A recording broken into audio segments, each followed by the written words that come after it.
अस्सलाम वालेकुम स्टूडेंट्स। एक टॉपिक बड़ा हॉट चल रहा है आजकल जिसका नाम है आर्टिफिशियल इंटेलिजेंस। सही है। पास्ट पेपर्स में अगर आप देखें तो एग्जामिनर ने आर्टिफिशियल इंटेलिजेंस का वर्ड तो यूज़ किया है, लेकिन उसके ऊपर उसने कोई रिस्क प्रोसीजर्स या कंट्रोल्स वगैरह आपसे नहीं पूछा। ठीक है। अब चूंकि ये चीज़ इतनी ज़्यादा यूज़ हो चुकी है कि अब मैनेजमेंट भी इसको यूज़ कर रहे हैं। ठीक है। मैंने कुछ क्लाइंट्स वगैरह पे ऑडिट किया है जहाँ पे क्लाइंट्स आर्टिफिशियल इंटेलिजेंस को यूज़ कर रहा था।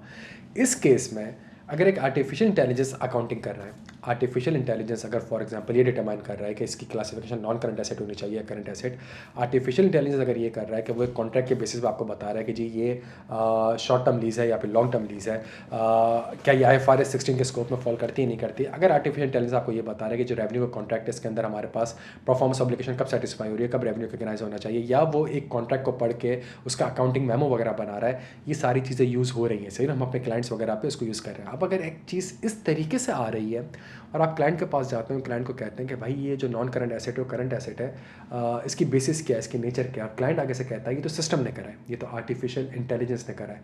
इस सूरत पे ऑडिटर क्या करेगा? क्या ये स्कोप लिमिटेशन कहलाएगी? तो ये स्कोप लिमिटेशन तो बिल्कुल नहीं कहलाएगी। तो इसका मतलब है कि ऑडिटर ने भी कुछ प्रोसीजर्स वगैरह परफॉर्म करने होंगे। इस पूरी चीज़ को समझाने के लिए मैं कुछ आपके साथ स्लाइड्स वगैरह भी शेयर करूँगा और सारी चीज़ें भी करूँगा। लेकिन अगर आप 2 से 3 चीज़ों को अगर आप रिकॉल कर लेना, सिर्फ 2 से 3 चीज़ों को रिकॉल कर लें, मैं आपको गारंटी के साथ कह सकता हूँ कि आर्टिफिशियल इंटेलिजेंस पे एग्जामिनर आपसे कोई भी सवाल पूछेगा आप उसको आराम से मैनेज कर लेंगे। सबसे पहली और इम्पॉर्टेंट चीज़ ये है कि ISA 315 अप्लाई होगा। भाई अगर एक चीज़ आर्टिफिशियल इंटेलिजेंस यूज़ कर रहा है क्लाइंट, सही है, तो आपने उसकी अंडरस्टैंडिंग तो ऑब्टेन करनी है, तो 315 तो एप्लीकेबल होगा। जब आपने अंडरस्टैंडिंग ऑब्टेन करनी है तो understanding the entity and it's environment including its internal control. तो इसका मतलब है वो जो 315 में इंटरनल कंट्रोल वाला कॉम्पोनेंट था वो भी आ जाएगा। इंटरनल कंट्रोल 2 किस्म के होता है, एक मैनुअल होता है, एक IT होता है। तो चूंकि आर्टिफिशियल इंटेलिजेंस तो IT से रिलेटेड है, तो IT वाले जितने भी कॉन्सेप्ट्स हैं वो भी एप्लीकेबल हो जाएंगे। सही है। इसके अलावा आर्टिफिशियल इंटेलिजेंस के ऊपर दुनिया भर में रेगुलेशंस आ गई हैं, तो लॉज एंड रेगुलेशन की भी बड़ी इंपॉर्टेंट फैक्टर्स होंगे। और सबसे इंपॉर्टेंट चीज़, अगर ये आर्टिफिशियल इंटेलिजेंस सिस्टम किसी थर्ड पार्टी ने बना के दिया है तो ISA 402 सर्विस ऑर्गेनाइजेशन भी आ जाएगा अप्लाई, और ISAE 3402 भी एप्लीकेबल आपके पास हो जाएगा। अगर आप सिर्फ इतनी चीज़ों का ख्याल रख लें तो आप यकीन करें पेपर में कोई भी चीज़ आएगी तो आप बड़े आराम से मैनेज कर लेंगे। मैं आपको बहुत डिटेल में लेके जाऊंगा आर्टिफिशियल इंटेलिजेंस के ऊपर, प्रैक्टिकल कैसे यूज़ होता है, ऑडिटर क्या रिस्क असेसमेंट करता है, वो सारी की सारी चीज़ें आपके साथ डिस्कस करूंगा। लेकिन आप इस तरीके से थोड़ा सा एनालाइज करने की कोशिश करिएगा। देखिए, आर्टिफिशियल इंटेलिजेंस के हमारे पास 3 ब्रॉड कैटेगरीज है। सही है। एक तो artificial intelligence practically financial reporting and ICFR, internal control over financial reporting and financial reporting. इसका मतलब ये है कि आर्टिफिशियल इंटेलिजेंस की वजह से कोई ना कोई चीज़ सिस्टम में रिकॉर्ड हो सकती है।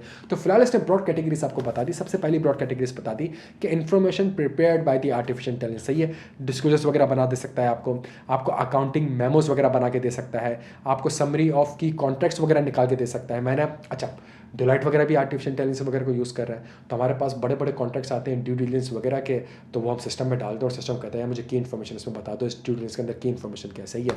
हमारे पास बड़े कॉन्ट्रैक्ट्स वगैरह आते हैं जिसमें हम सिस्टम को बताते हैं कि मुझे कॉन्ट्रैक्ट हम सिस्टम में डालते हैं और फिर हम उसको कहते हैं कि मुझे ये कुछ की डेट्स वगैरह हैं, की इन्फॉर्मेशन है, मुझे ये एक्सट्रैक्ट करके आप देते हो। तो सारी चीज़ें हमारे पास हो रही है। सही है।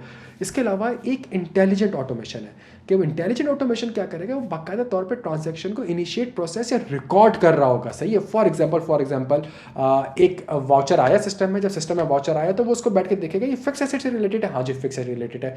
तो फिक्स एसेट रिलेटेड तो इसकी क्लासिफिकेशन क्या होनी चाहिए, इसकी नॉन करंट होनी चाहिए कि करंट होनी चाहिए, ये रेवेन्यू एक्सपेंडिचर है कि कैपिटल एक्सपेंडिचर, और इसकी यूजफुल लाइफ क्या होनी चाहिए। सही है।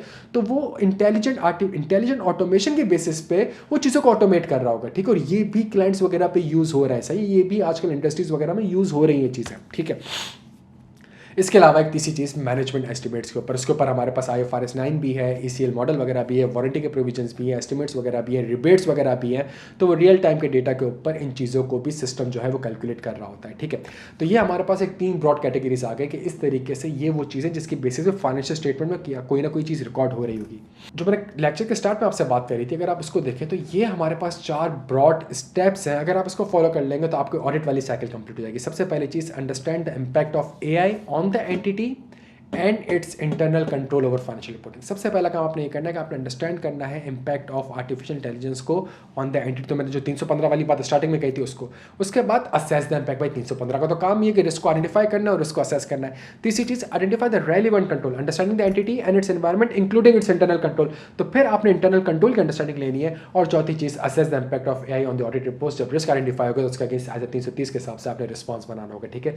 इन 4 फ्रेमवर्क को भी अगर याद रखें, 4 कैटेगरी को भी याद रखें देखें तो आर्टिफिशियल इंटेलिजेंस आपका बड़ा आराम से निकल जाएगा। आगे जाके इन कैटेगरीज को और डिटेल में डिस्कस करते हैं। सबसे पहली चीज़, जब मैं इंटरनल कंट्रोल की आपसे बात करता हूँ, सही है, कि जब इंटरनल कंट्रोल की अंडरस्टैंडिंग आप ले रहे होंगे और मैनेजमेंट ने आर्टिफिशियल इंटेलिजेंस को यूज़ करा है, तो इंटरनल कंट्रोल की वो अंडरस्टैंडिंग जो है वो आर्टिफिशियल इंटेलिजेंस के हिसाब से थोड़ी सी अमेंड हो जाएगी।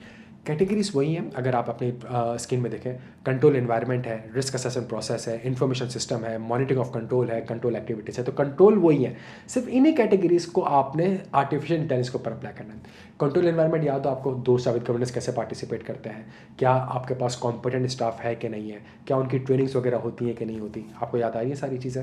सेम चीज़ यहाँ पे भी आ जाएगी भाई, अगर आर्टिफिशियल इंटेलिजेंस यूज़ हो रहा है और उसकी वजह से फाइनेंशियल स्टेटमेंट में कोई चीज़ रिकॉर्ड हो रही है और इंटरनल कंट्रोल भी इसके ऊपर है, तो दोस्त साबित गवर्नेंस तो प्राइमरी रिस्पॉन्सिबल है। तो दोस्त साबित गवर्नेंस पूरे प्रोसेस को किस तरीके से ओवरसाइट कर रहे हैं, सही है। और जो स्टाफ आर्टिफिशियल इंटेलिजेंस यूज़ कर रहा है या स्टाफ जिसने आर्टिफिशियल इंटेलिजेंस बनाया है, क्या उनकी प्रॉपर, क्या वो कॉम्पिटेंट है भी कि नहीं, क्या उनकी ट्रेनिंग्स हुई भी है कि नहीं, सबसे पहला काम आप ये कर लेंगे।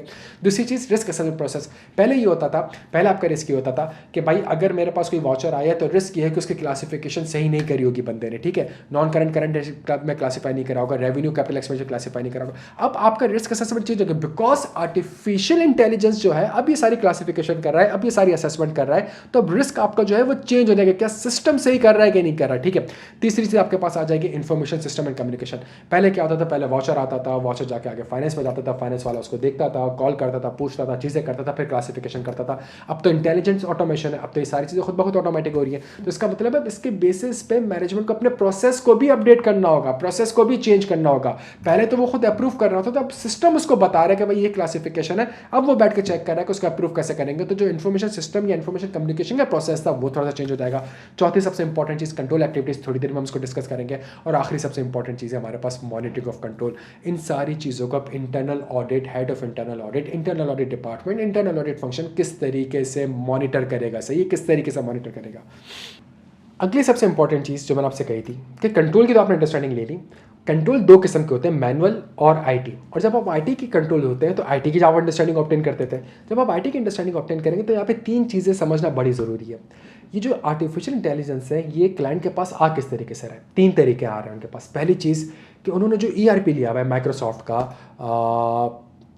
और बकिया ईआरपीस वगैरह जो उन्होंने ऑरेकल्स वगैरह के ईआरपी वगैरह लिए हुए, तो जो उन्होंने ईआरपी वगैरह लिए हुए उसके अंदर इम्बिल्ट होता है, एम्बेडेड होता है, सही है। और वो लोग बैठ के उसी आर्टिफिशियल इंटेलिजेंस को यूज़ कर रहे होते हैं। बहुत से माइक्रोसॉफ्ट वगैरह के अगर आप देखें या फिर ऑरेकल के देखें या सैस वगैरह के देखें तो वहाँ पे बिल्ट इन हमारे पास।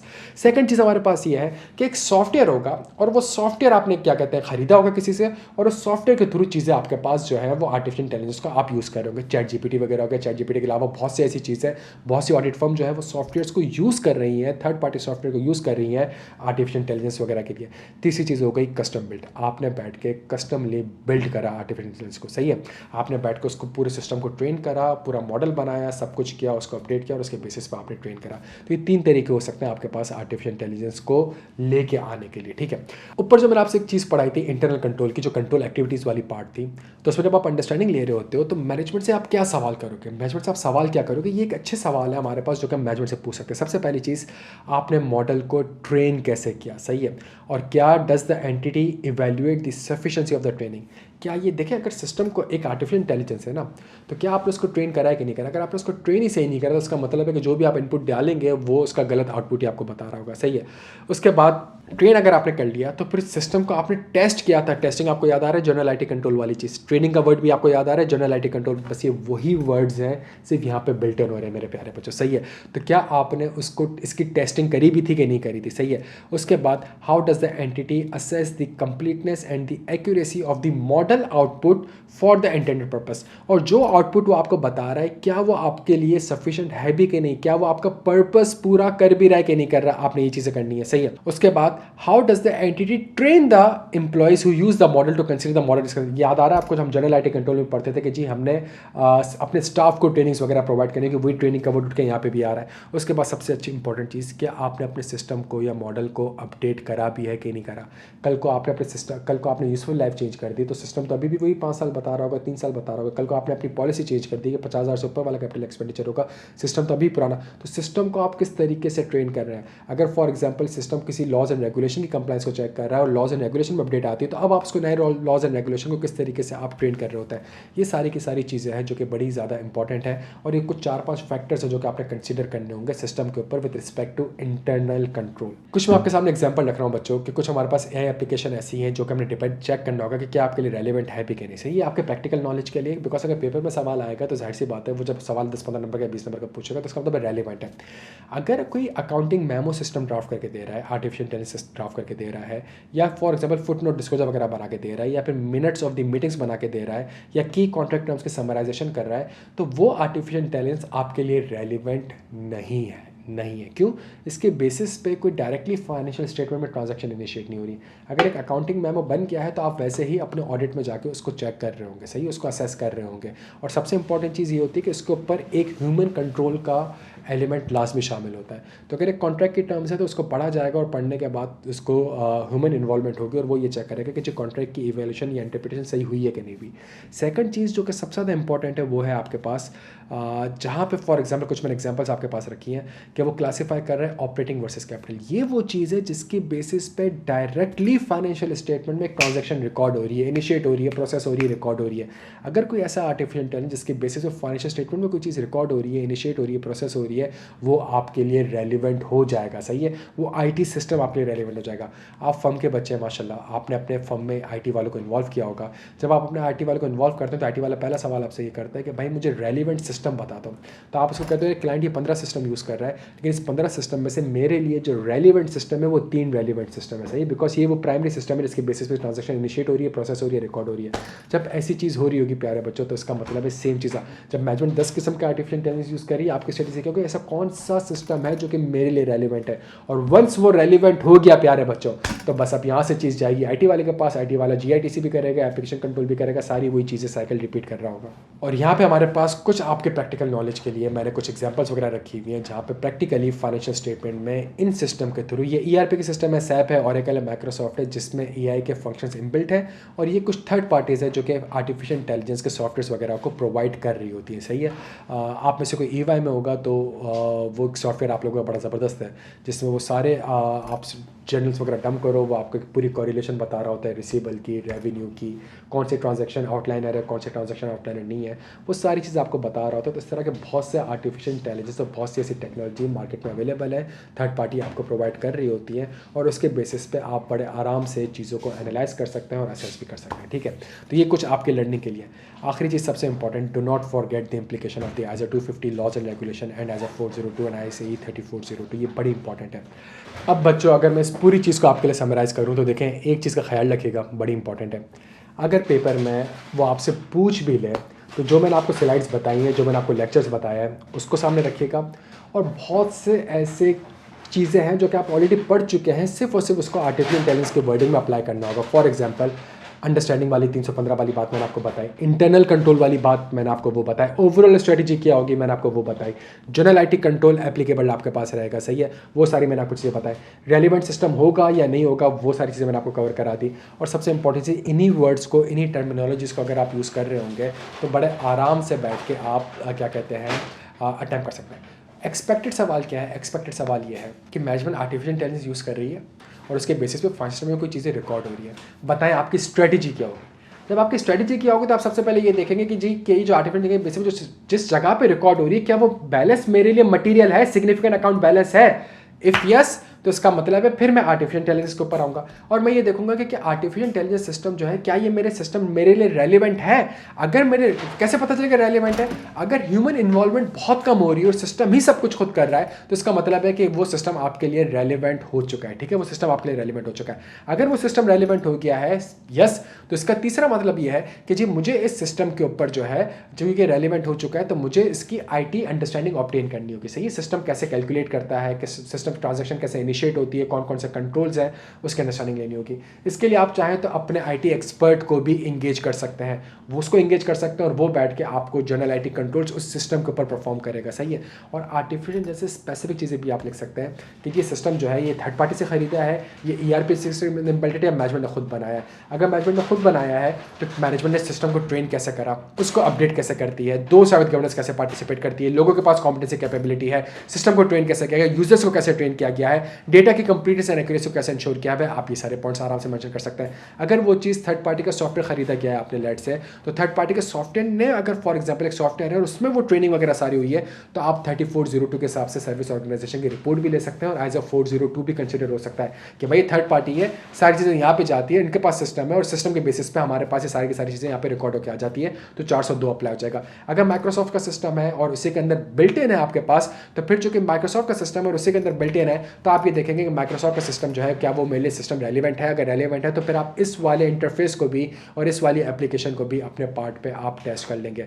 आखिरी सबसे इंपॉर्टेंट चीज़ ह्यूमन इन्वॉल्वमेंट, सही है। जितनी ज़्यादा ह्यूमन इन्वॉल्वमेंट अभी भी हो रही होगी, ठीक है, तो इसका मतलब है एक इनडायरेक्ट कंट्रोल, एक डिटेक्टिव कंट्रोल, एक प्रिवेंटिव कंट्रोल आपके पास मौजूद होगा। अगर फॉर एग्जाम्पल मैनेजमेंट का कंट्रोल ये कि यार सिस्टम बताता है और उसके बाद जाके हमारे एक बंदा है उसको प्रॉपर्ली रिव्यू करता है, फिर जाके वो ऑथराइज करता है, इसका मतलब एक कंट्रोल मौजूद है वहाँ पे मैनेजमेंट के पास कि मैनेजमेंट उस चीज़ को इवेल्युएट कर रही है, मैनेजमेंट उस चीज़ को रिव्यू कर रही है। अगर मैनेजमेंट का कंट्रोल प्रोसेस ही नहीं है, रिव्यू ही नहीं कर रही है, सही है, और उस चीज़ डायरेक्टली सिस्टम में आके रिकॉर्ड हो रही है, तो यहाँ पर रिस्क ज़्यादा बढ़ जाता है। फिर आपने चेक करना होगा सिस्टम किस तरीके से कैलकुलेट कर रहा है बच्चों। Thank you so much.